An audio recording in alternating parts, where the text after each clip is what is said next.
News now நேயர்களுக்கு வணக்கம். இன்றைய சிறப்பு நேர்காணலில் நம்முடன் இணைந்திருப்பவர் பத்திரிகையாளர் ஜெயகிருஷ்ணன் அவர்கள். சார் வணக்கம் சார். நாடாளுமன்ற கூட்டத்தொடர் தொடங்கியிருக்காங்க. தொடர்ந்து உத்தவ் தாக்கரே, சரத்பாபா அவர்கள் தொடர்ந்து டீலிமிட்டேஷனை ஆதரவு தரப்போறதா சொல்லியிருக்காங்க. திமுக சார்புலையும் ஆதரவு தரப்போறேன்னு சொல்லிட்டு இருக்காங்க. தொடர்ந்து எதிர்த்துட்டு வந்த திமுக ஆதரவு தரப்போறேன்னு சொல்றதை தாண்டி பிஜேபி டிஎம்கே அலையன்ஸ் வைக்க போதுன்னு பல அரசியல் கட்சி தலைவர்களும் சொல்லியிருந்தாங்க. அது உண்மையா? இல்ல, இப்ப பாத்தீங்கன்னா திமுக இண்டி கூட்டணி இல்ல, வெளியே வந்துட்டாங்க. ஏன்னா தாவேக்காவோட கூட்டணி அமைச்சு தங்களுக்கு மரியாதை தலைன்னு வந்துட்டாங்க. ஸோ இப்ப காங்கிரஸை வெறுப்பேற்றணும், திமுக வெறுப்பேற்றணும். இப்ப என்ன பண்ணணும், காங்கிரஸோட விஷயங்கள் எதெல்லாம் எதிராக இருக்கோ அதெல்லாம் ஆதரிச்சாதான் அவங்களுக்கு அது வெறுப்பேற்றுற மாதிரி. செம்ம வெறுப்பேற்றணும் காங்கிரஸ். நம்மளாம் ஸ்கூல் பசங்க, காலேஜ் பசங்கலாம் பண்ணுவாங்க, வெறுப்பேற்றுறாங்க. அதுதான் பண்ணிட்டு இருக்காங்க இப்போ. ஸோ அது மாதிரி பார்த்தீங்கன்னா கடந்த வாரம் அமித்ஷாவோட தூதர் கனிமொழியை சந்திச்சு இது மாதிரி நீங்க டீலிமிட்டேஷன் சப்போர்ட் பண்ணணும்னு சொல்லும் போது இவங்க திமுக சும்மா இருக்க மாட்டான்னு தெரியும் எல்லாத்துக்கும். டிஆர் பாலு அவர்களும் திருச்சி சிவா அவர்களும் சொல்லியிருக்காங்க, வரைவு மசோதாக்கு ஏற்றபடிதான் திமுக நிலைப்பாட்டுல இருக்கு. அதாம்மா, கனிமொழி அப்போ சந்திச்சு பேசியாச்சு. பேசிட்டப்ப அப்பவே சொல்லிட்டாங்க, நீங்க என்னெல்லாம் சொல்றீங்களோ அதெல்லாம் நாங்க ஏத்துக்கிறோம். அது மாதிரிதான் நாங்க அலை பண்ணிருக்க அந்த விஷயம்.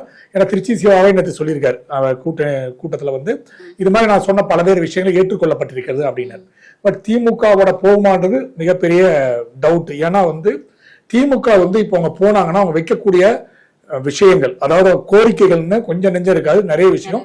ஏன்னா திமுக இப்ப மிகப்பெரிய வீழ்ச்சியை தமிழகத்துல பார்த்து கொண்டிருக்கின்றது. இடி பிரச்சனை, முக்கியமா இடி. இப்போ இருக்கிற சிச்சுவேஷன்ல ஒரு சென்ட்ரல் கவர்மெண்டோட அட்ஜஸ்ட்மெண்ட்ல போனோம் அப்படின்னா தமிழ்நாட்டுல திமுக வலுப்பெற வாய்ப்பு இருக்குல்ல. அதான் இப்போ இடி பிரச்சனைகள் நிறைய வந்துட்டு இருக்கு. இப்ப எல்லா அமைச்சர்கள் மேல இடி பிரச்சனை போயிட்டு இருக்கு. செந்தில் பாலாஜி மேல வழக்குகள்லாம் தொடுக்கப்பட்டிருக்கு.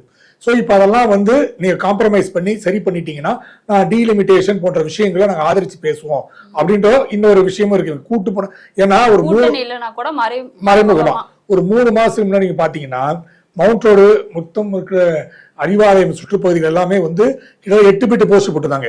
அதாவது ஹிந்தி வாசஸ் தமிழ்நாடு, அப்புறம் டீலிமிட்டேஷன், நோ டீலிமிட்டேஷன், இதெல்லாம் போஸ்டர்ஸ் போட்டுருந்தாங்க. அப்ப இருந்த திமுகவின் வீரியம் இப்ப குறைஞ்சு போச்சு. அப்படின்னா அவங்க காங்கிரஸ்க்கு எகெயின்ஸ்டா ஒண்ணு செய்யணும். அதே மாதிரி பாஜகவோட போனா நமக்கு பல்வேறு பலன்கள் கிடைக்கும் அப்படின்ற விஷயம் தான் போறாங்க. ஏன்னா இப்ப தாவேக்காக்கு பார்லிமெண்ட்ல ஆள் கிடையாது. இப்ப தாவேக்காக்கு பேசக்கூடிய யாரு, பிரவீன் சக்கரவர்த்தி போன்றவர்கள் இவங்க அனுப்பி வைத்த ஆட்கள் தான் பேச போறாங்க. காங்கிரஸ் அங்கதான் பேச போறாங்க. யார் ஆதரிச்சு? தாவேக்காவை ஆதரிச்சு. சோ அப்படி ஒரு பக்கம் இருக்கும்போது சிதம்பரம் போடுறது திமுக ஆதரவு. அவங்க என்ன முடிவு எடுப்பாங்க, என்ன பண்ணுவாங்க அப்படின்னு விஷயம் தெரியாது. ஒரே நாடு ஒரே தேர்தல் வரப்போகுது. ஏன்னா இப்ப என்னன்னா அடுத்த தேர்தல 29ல விஜயோட ஆட்சியை கலைச்சிருவாங்க. 29ல ஆட்டோமேட்டிக்கா அது ஒரே தேர்தல் வந்தோம். அப்புறம் திமுக வந்தோம்னா நம்ம ஒரு மிகப்பெரிய ஒரு வலு பெற முடியும் அப்படின்னு இவங்க நம்புறாங்க. சோ ஒரே நாடு ஒரே தேர்தலையும் ஆதரிப்பாங்க. ஏன்னா கூடிய சீக்கிரம் இந்த 5 ஆண்டுகள் முழுமையா இல்லாம கலைக்கப்படும் விஷயம் ஒண்ணு. இன்னொரு விஷயம் என்னன்னா இப்ப உதயநிதி ஸ்டாலின் அவர் பிளான் என்னன்னா, இப்போதைக்கு நான் தமிழகத்தை பாத்துக்கிறேன், நீங்க தேசிய லெவலுக்கு போங்க அப்படின்னு ஸ்டாலின் சொல்லியிருக்காரு. அப்படின்னா அவர் இப்ப என்னன்னா தேசிய லெவல்னா இப்ப பாஜக கூட்டணி போன்ற விஷயங்கள் போகும்போது அங்க பேச்சுவார்த்தை நடத்துவதற்கு எளிதாக இருக்கும்போது பாஜக தலைமையில அனைத்து கட்சி கூட்டத்திலையும் வெளிநடப்பு செஞ்சிருக்காங்க திமுக. எதிர்கட்சி தலைவர் இன்னைக்கு நாடாளுமன்ற கூட்டத்திலையும் வெளிநடப்பு செஞ்சிருக்காங்க. அப்படி இருக்கும்போது பாஜகவுக்கு எப்படி ஆதரவு தர முடியும்? ஒரே விஷயம் புரிஞ்சுக்கோங்க, வெளிநடப்பு பண்ணனாலே உங்களுக்கு அந்த பாஸ் பண்ணிடும் பில்லு தெரியுமில்ல, உங்களுக்கு உள்ளவனை ஆதரிக்கணும் தேவையில்லை. அதாவது எம்ஜிஆர் ஆட்சி காலத்துல நான் உங்களுக்கு ஒரு எடுத்துக்காட்டு காட்டுறேன். எம்ஜிஆர் ஆட்சி காலத்துல ஒரு மசோதா உள்ள வருது, அந்த பார்லிமெண்ட்ல நிறைவேற்றணும். அப்போ எஸ்.எஸ். ராஜேந்திரன் நடிகர், லட்சிய நடிகர் எஸ்.எஸ். ராஜேந்திரன் இயற்கை உபாதை காரணமாக ஒரு ஓட்டிங் வருது, இயற்கை உபாதை காரணமா நான் வெளியேறேன்னு சொல்லி வெளியேறிட்டார். ஒரு ஏடிஎம்கே டிஎம்கே வெளியேறிட்டார். ஸோ ஒரு ஓட்டுல அந்த பில் பாஸ் ஆயிடுச்சு, வெளியே போனோம். அதே மாதிரி வாஜ்பாயோட கவர்மெண்ட் நினைக்கிறேன், அப்போ கவுக்கணும் வாஜ்பாய் கவர்மெண்ட் சொல்லும்போது சேரப்பட்டி முத்தையா இங்க அதிமுக இருந்தாரு, அவரும் வெளியேறிட்டாரு. ஸோ இது மாதிரி நிகழ்வு வரும்போது வெளியேறிடுவாங்க. வெளியேறினா ஆட்டோமேட்டிக்கா பில் பாஸ் ஆயிடும். இப்போ அந்த ஸ்டாட்டிக்ஸ் தான் இவங்க ஃபாலோ பண்றாங்க. அதாவது ஆதரிக்கவும் இல்லை எதிர்க்கவும் இல்லை, நாங்கள் வெளியேறிட்டோம் அப்படின்ற ஃபார்முலாவை இப்போ ஃபாலோ பண்ண போறாங்க. ஸோ அந்த நிகழ்வில் பார்த்தீங்கன்னா இது பில்லு பாஸ் ஆயிரும். ஒரு 10-15 சீட் இன்னும் ஷார்டேஜா இருக்கு இந்த பில்லு கொண்டு. அதான் இதுவரை இந்த பில்லு இன்னும் கொண்டு வரல, அதாவது லிஸ்டிங்ல கொண்டு வரல. ஏன்னா கொண்டு வரும்போது ஜெயிச்சிடணும், கொண்டு வந்துட்டு லாஸ் ஆகிடக்கூடாது, போன வாட்டி மாதிரி இதாகிடக்கூடாதுன்னு சொல்லிட்டு என்ன பண்றாங்க, இன்னும் சில கட்சிகிட்ட பேசி நடத்திட்டு இருக்காங்க. ஸோ அவங்க எல்லாம் வந்துகிட்டாங்கன்னா அந்த 10 இடத்துல வந்து கிடைச்சிச்சுன்னா அப்ப லிஸ்டிங் பண்ணுவாங்க பில்ல, அப்போ கொண்டு வந்துருவாங்க. பட் திமுகவோட கூட்டணி வெளிப்படையா இருக்குமா அப்படின்னு பார்த்தா அப்படி வந்துட்டா தமிழகத்துல வந்து பர்சன்டேஜ் ஆஃப் இன்னும் குறையும் பாஜகவுக்கு. ஏன்னா வந்து ஏற்கனவே வந்து திமுக எதிர்ப்புன்றனாலதான் இந்த லெவல்ல இருந்தாலும் 2000க்கு அப்புறம் தொடர்ந்து திமுக எதிர்ப்பு 26 வருஷமா. இந்த 26 வருஷத்துல வந்து திருப்பி நீங்க ஆதரித்து ஸ்டாலின் கிட்டயோ எங்கேயோ போனீங்கன்னா திமுக போனீங்கன்னா பயங்கர எதிர்ப்பாயிடும். பாஜக வர்ற அந்த 5-6% ஆஃப் ஓட்டு இருக்கு பாருங்க, அது மைனஸ்ல போய் முடியும். ஸோ அந்த மாதிரி ஒரு தவறான தற்கொலை முடிவை பாஜக எடுக்காது அப்படின்னு நம்புறோம். அது மாதிரி எடுத்தால் பாஜக மிகப்பெரிய இழப்பாதான். இது திமுக சார்புல வந்து தமிழ்நாட்டுல எதிர்ப்பு வந்து தாவேகா, சோ இது பாஜக சார்புல எதிர்ப்பு வந்து காங்கிரஸ். சோ அதனால பாஜகவும் திமுகவும் கூட்டணி போறதுல என்ன தப்பு இருக்கு? நமக்கு தப்பு கிடையாது, உங்களுக்கு தப்பு கிடையாது, எனக்கு தப்பு கிடையாது, திமுக தப்பு கிடையாது, பாஜக தப்பு கிடையாது. பாஜக ஓட்டர்ஸ் தான் இவ்வளவு நாள் 26 வருஷம் ஈவேராயை பற்றி விமர்சித்து பேசுறாங்க, கருணாநிதி பற்றி விமர்சனம் பண்ணியிருக்காங்க, ஸ்டாலினை வந்து விமர்சனம் பண்ணியிருக்காங்க, உதயநிதி விமர்சனம் பண்ணியிருக்காங்க, பல பேர் சிறைச்சாலை சென்றிருக்காங்க. அதாவது யாரெல்லாம் வந்து பத்திரிகையாளர்கள், ஊடகவியாளர், இன்ஃபுளுசர்ஸ் வந்து பாஜக ஆதரவா இருந்தாங்களோ, அவங்கள பத்தி போஸ்டாங்களோ அவங்களெல்லாம் ஜெயிலில் வச்சிருக்காங்க. யாரு? திமுக அரசு. சோ திடீர்னு பிஜேபி வந்து திமுகவோட ஃபார்ம் பண்ணிச்சுன்னா கண்டிப்பாக அந்த பாஜகவோட ஆதரவாளர் இருக்காங்க பாருங்க, ஓட்டர்ஸ் இருக்காங்க பாருங்க, அது அப்படியே போயிடும். அப்படியே பர்சன்டேஜ் அதிமுக தமிழ்நாட்டுல உடைஞ்ச மாதிரி திமுக வந்து பாஜக கூட கூட்டணி வச்சுன்னா திமுக கட்சிங்கிறது இல்லாம திமுக கட்சி இருக்கும், ஓட்டர்ஸ் பாஜகவோட ஓட்டர்ஸ் போயிடுவாங்க, இருக்க மாட்டாங்க. ஏன்னா அவங்க வந்து கோர் அகெயின்ஸ்ட் வந்து திமுக.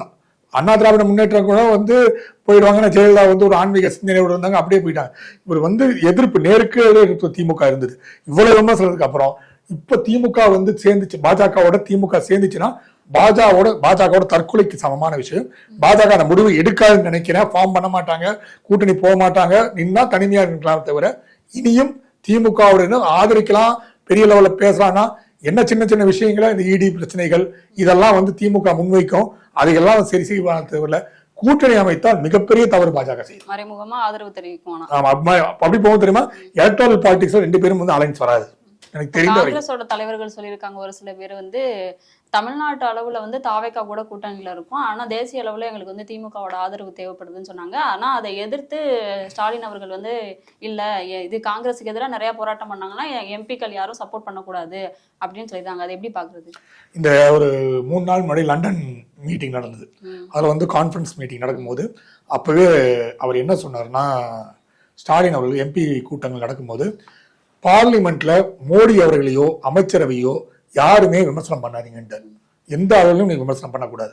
அதே மாதிரி இந்த மாதிரி வரும்போது வெளிநடப்பு போன்ற விஷயங்களை பண்ணிருங்க. தவிர நீங்க வந்து பண்ணீங்கன்னா காங்கிரஸ்க்கு நீங்க சப்போர்ட் பண்ற மாதிரி ஆகிடும். ஸோ பிஜேபியை எந்த வகையிலும் விமர்சனம் பண்ணாதீங்க, மினிஸ்டர்ஸை வந்து கொச்சைப்படுத்தி பேசாதீங்க அப்படின்ற விஷயத்தை சொல்லியிருக்காங்க. அது அப்படியே வந்து காங்கிரஸ் என்ன பண்ணியிருக்காங்கன்னா, ப. சிதம்பரம் தான் திமுகவோட மிகப்பெரிய அனுதாபி காங்கிரஸ்ல, அவர் மூலமா என்ன பேச்சுவார்த்தை நடத்திருக்காங்கன்னா, நீங்க வந்து காங்கிரஸ்காரங்க யாருமே திமுக தலைவரை விமர்சிக்காதீங்க, ஏன்னா நமக்கு அவனோட ஆதரவு தேவைப்படும் அப்படின்னு சொல்லியிருக்காங்க. பட் என்ன பிரச்சனை, இப்பதான் பார்த்தா மாணி தாக்கூர்லாம் பெருசா பேசுறதுல ஸ்டாலின் திமுக தலைமையில இப்ப என்ன நினைக்கிறாங்கன்னா, திமுக கிட்ட சொல்லிட்டு நம்ம தாவேக்கால இணைஞ்சிருக்கலாமோ அப்படிங்கிற ஒரு அந்த தப்பு பண்ணிட்டு இப்போ ஃபீல் பண்றாங்க, தண்டு பண்ணிட்டோம் தேவையில்லாம அதை ஃபீல் பண்ணிட்டு இருக்காங்க. ப. சிதம்பரம் அதான் சொல்லியிருக்காரு, ஏன் தேவையில்லாம போய் பண்ணீங்க, நம்ம கிட்ட என்ன கேட்டிருந்தாங்க, நான் போய் ஏதாவது காம்ப்ரமைஸ் பண்ணிருப்பேன், ஏன்னா கூட கூட்டணி போகக்கூடாதுன்றது நான் தான் நின்று வச்சேன். திமுக காங்கிரஸ் கூட்டணி அமைப்புக்கு நான் தான் மெயினா இருந்தேன், தாவே கூட போயிடாதுன்ட்டு. ஸோ அவ்வளவு வரைக்கும் உங்களுக்கு ஒர்க் பண்ணி கொடுத்தேன், நீங்க ஏன் சேர்த்து விட்டீங்க? அதனால நேற்று பாத்தீங்கன்னா கார்த்தி சிதம்பரம் சொல்றாரு, திமுக வந்து பாஜக வந்து கவரை பாக்குது, அவங்க பேச பாக்குறாங்க அப்படின்னு சொல்லிட்டு அவங்க யோசிக்கிறாங்க. ஸோ அவங்களோட நிகழ்வு என்ன விஷயம்னா, இந்த திமுக வந்து நம்ம விட்டுறக்கூடாது, விட்டாம அவங்களுக்கு பிரச்சனை. ஆனா இதுதான் தமிழகத்துல அவங்க கேட்காம போயிட்டாங்க. அதனால வந்து இந்திய கூட்டணி மீட்டிங்கே அவங்க போல. அதே மாதிரி ராகுல் காந்தி கூட பல வருஷம் போன் பண்ணி கூப்பிட்டு கூட ஸ்டாலின் வந்து ஒத்துக்கல, இந்த விஷயத்தை பெருசா ஒத்துக்கல, நான் வரமாட்டேன்னு தான் சொன்னேன். ஏன்னா அவரோட நெருக்கமா இருந்துட்டு இப்படி எல்லாம் பண்ணது அது இல்லாம போயிட்டு விமர்சனம் வேற பண்ண ஆரம்பிச்சிட்டாங்க, வெளியே போயிட்டு விமர்சனம் வேற பண்ண ஆரம்பிச்சிட்டாங்க திமுகவை. இப்ப எப்படி வந்து இப்ப இவரு திருமாவளவன் இருதரப்பும்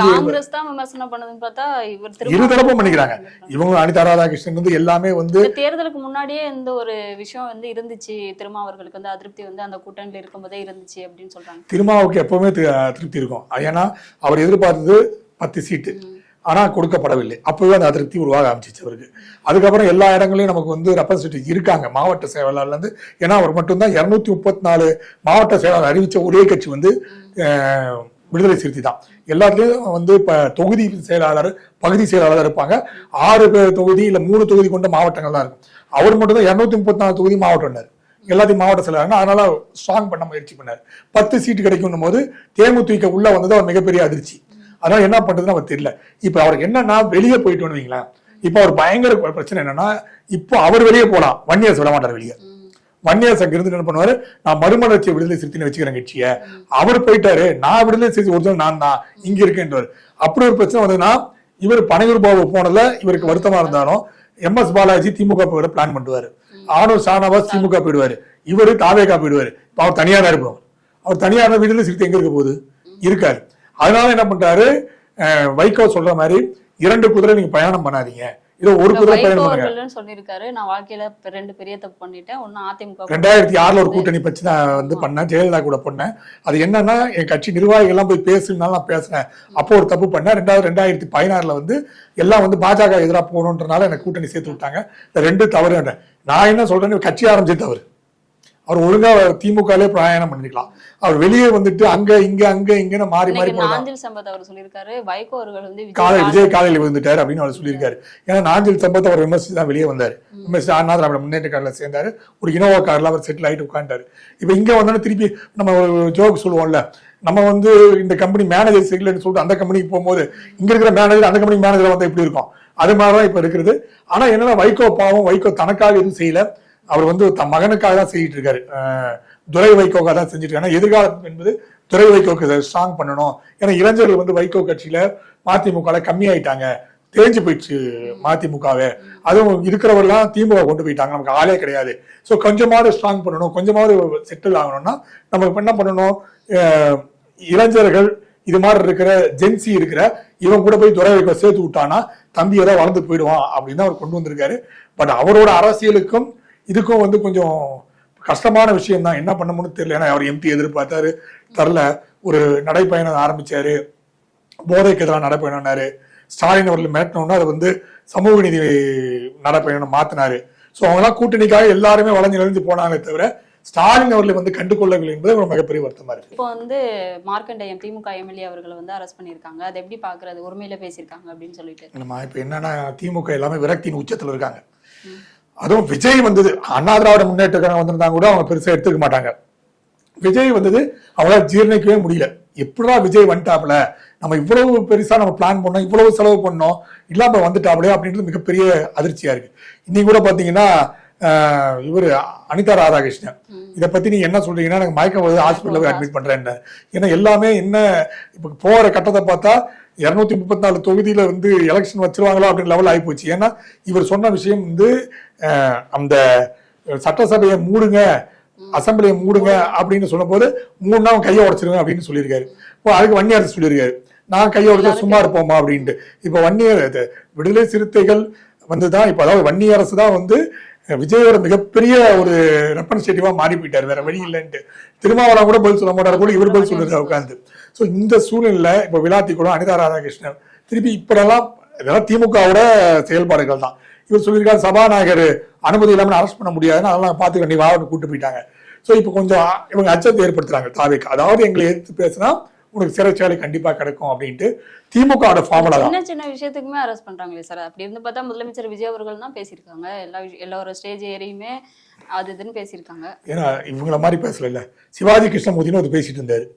அப்ப பாத்தீங்கன்னா சிவாஜி கிருஷ்ணமூர்த்தி எல்லாம் இப்ப ஸ்டேஜுக்கே வர மாட்டேங்காது தெரியுமில்ல. பேசினா தெரியும் இவங்களுக்கே நம்மனா சிவாஜி கிருஷ்ணமூர்த்திக்கு என்னன்னு தெரியும். அவர் பேசாத பேச்சா, அவர் எவ்வளவு பேர் கொச்சையா பேசியிருக்காரு, பாஜக தலைவர் எவ்வளவு கொச்சையா பேசியிருக்காரு, எவ்வளவு தேமுதிகவெல்லாம் எவ்வளவு பேசியிருக்காரு, நம்ம பிரேமலதா எவ்வளவு கொச்சையா பேசியிருக்காரு. ஒரு வன்முறையா பேசுறது தமிழ்நாட்டு அரசியல இதான் முதல் டைம்.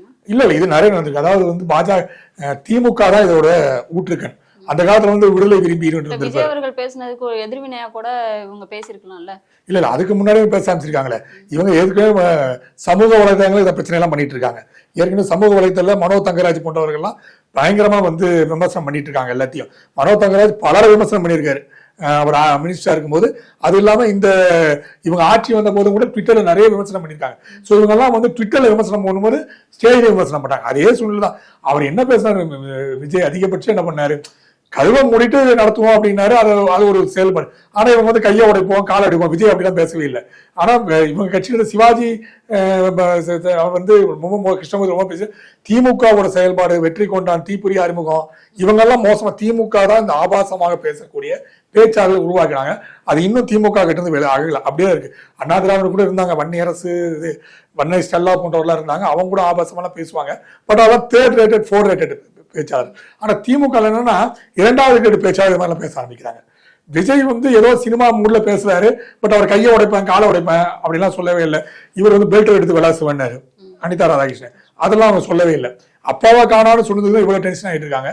ஸோ இந்த சூழ்நிலை வந்து ஒரு 2-3 பேர் அரெஸ்ட் பண்ணா கொஞ்சம் வாயம் மூடுவாங்க அப்படின்னு நினைக்கிறாரு. திமுக அந்த அந்த மன வருத்தம்னு இன்னும் தாங்க முடியல. அதுவும் உதயநிதிக்கு வந்து தாங்கவே முடியாத ஃபாரின் போயிட்டே இருக்காரு. இந்தியாவில குறைந்த நாட்கள் தான் இருக்கிறாரு. துபாய், லண்டன் இந்த மாதிரி நாடுகளுக்கு போயிட்டு இருக்காரு. ஸோ இந்த சூழ்நிலை வந்து கைது என்பது இன்னும் நீடித்தால் திமுக அச்சத்தை ஏற்படுத்தும். ஆனா காவல்துறையின் செயல்பாடுகள் சில இடங்கள் நல்லா இருக்கு, சில இடங்கள் மோசமா இருக்குன்னு சொல்றாங்க. சில நேரத்தில் பெண்கள் எல்லாம் தாக்கப்பட்ட காட்சிகள் எல்லாம் கூட வந்திருக்கிறது. ஸோ காவல்துறை வந்து ஜெயலலிதா ஆட்சி காலத்தில் கொஞ்சம் கட்டுக்கோப்பாடா இருக்கும். திமுக வந்து அது கட்ட விழுந்திருக்கும். கட்சிக்காரங்களே வந்து டாமினேட் பண்ணுவாங்க திமுக ஆட்சி காலத்துல. ஜெயலலிதா ஆட்சி அப்படி இருக்காது. போலீஸே வந்து சார் இந்த வட்ட சில இந்த பொய் சில கம்ப்ளைண்ட் பண்ணாலும் பிரச்சனை ஆகும். ஸோ அது மாதிரி அந்த போலீஸ் டிபார்ட்மெண்ட்டை தான் கண்ட்ரோலுக்குள்ள எப்படி ஜெயலலிதா வச்சுக்கோ அது மாதிரி விஜய் கொண்டு வந்தாலும் நல்லா இருக்குன்னு சொல்லலாம். நம்ம இப்போ நீர்வளத்துறை அமைச்சர் புஷியானந்த் அவர்கள் சொல்லியிருக்காங்க, ஜனநாயக படத்தை தமிழ்நாட்டில் வந்து ஒரு திருவிழா மாதிரி கொண்டாடணும் அப்படின்னு சொல்லியிருக்காரு. நிறைய பிரச்சனை இருக்கு தமிழ்நாட்டில், மேதார் பிரச்சனை, சட்டமன்ற பிரச்சனை, இதெல்லாம் தாண்டி இந்த ஒரு விஷயத்த வந்து இப்படி கொண்டாடணுமா? அதை எப்படி பாக்குறது? அதாவது கருணாநிதி ஸ்டாலின் வந்து காலைல வாக்கிங் போவார், அடையாறுல செம்மொழி பூங்கால போவார். திடீர்னு வந்து ஹிந்து ராம்பூர்வர் எப்படி இருக்கீங்க அப்படிதான் கேட்பாரு. பார்க்காத வரைக்கும் அவர் திடீர்னு பார்த்தா நீயா நான் கோபிநாத் உள்ள வருவார். என்ன ரொம்ப நாள் ஆச்சு பார்த்து அப்படின்னாரு. அந்த செம்மொழி பூங்காலே நீங்க அனுமதி இல்லாம போக முடியாது, பாஸ் வாங்கணும், வாக்கிங் பாஸ் வாங்கணும் உங்களுக்கு. அப்படி போனாதான் உள்ளே அனுமதிப்பான். நமக்கு ஏதாவது ஷூட்டிங் கதையெல்லாம் தெரியும். அப்போ வந்து வாக்கிங் போகும்போது மா சுப்பிரமணியனை பார்த்து ஸ்டாலின் கேட்கிறாரு, மாமன்னன் படம் பாத்தீங்களா நீங்கன்றாரு. பார்த்தேன் தலைவரே அப்படின்னு. எப்படி இருக்கு, நல்லா இருக்கா அப்படின்னு கேட்கிறாரு. ஸோ அவங்க எல்லாம் பண்ணா நல்லது. அவங்க பையன் நடிக்கும் போது அந்த படம் நல்லா இருக்கா, இந்த படம் நல்லா இருக்கா, மாமன்னன் படம் ஓட்டுறதுக்காக ஒவ்வொரு மாவட்ட சிலரும் ஒவ்வொரு தேட்டருக்கும் வந்து கிட்டத்தட்ட 500-600 டிக்கெட் வாங்கி தேட்டரை ஃபுல் பண்ணுங்கன்னு கட்டளையே வந்துச்சு. அப்போ அதை வச்சுதான் எல்லா மாவட்ட சிலரும் டிக்கெட் எல்லாம் வாங்கி அந்த மாமன்னன் படத்தை வெற்றி பெறுவதற்கு முயற்சி செஞ்சாங்க. ஏன்னா எந்த ஒரு தலைவருமே திருவிழா மாதிரி கொண்டாடுங்க அப்படின்னு சொல்லல. மாவட்ட சிலரெல்லாம் பண்ணாங்களா அந்த விஷயத்த? அப்ப மறைமுகமா பண்ணாங்கல்ல. எல்லாமே மாவட்ட செயலர் பண்ற விஷயம் தானே. இவர் தலைவர் கிட்ட பொய்ச்சலர் தானே. விஜய் சொல்லல கொண்டாடுங்கன்ட்டு. ஏன் அப்ப அமைச்சர்லாம் பல பேர் மாமன்னன் போட சிறந்த திரைப்படமே இல்லைன்னா பேட்டி கொடுத்துருந்தாங்களே அமைச்சர்கள் எல்லாம். ஸோ இவங்க அமைச்சர் தானே. திமுக ஆட்சியில் ஒரு நடக்குது, இவங்க ஆட்சியில் நடக்குது. இது வந்து திராவிட மாடல் 2.0 தானே. அவங்களாம் என்ன செய்யறாங்களோ அவங்க செய்யறாங்க. ஏன் நேற்று வந்து ஸ்ரீநாத் அவரும் கூட தான் சொல்லியிருக்காரு, ஜனநாயக படத்தை எல்லாம் விசேஷமா கொண்டாடுங்க, சிறப்பா கொண்டாடுங்க, இது மாபெரும் வெற்றி, இந்த படம் வெற்றி அடைந்து இது படம் வந்து மாபெரும் கொண்டாட்டமா இருக்கும்போது என்னை போல விஜயை போல நீங்களும் வந்து சந்தோஷமா இருப்பீங்க ஸ்ரீநாதன் சொல்லியிருக்காரு, மீன்வளத்துறை அமைச்சர். ஸோ அவர் திமுக ஆட்சியில் எல்லா அமைச்சர்கள் எப்படி வந்து ஸ்டாலின் உதயநிதி ஸ்டாலின் திரைப்படத்துக்கு எடுத்து கொண்டாடுனாங்களோ அது மாதிரி இவங்க முதல்வர் படத்தை எடுத்து கொண்டாடுறாங்க. ஸோ இது வந்து திராவிட மாடல் 2.0 தான். அவங்க என்ன பண்ணாலும் அதெல்லாம் அப்படியே நீச்சா பண்ணிதான் இருப்பாங்க. இவங்க பல்வேறு கருத்துக்களை பயந்தமைக்கு நன்றி. நன்றி.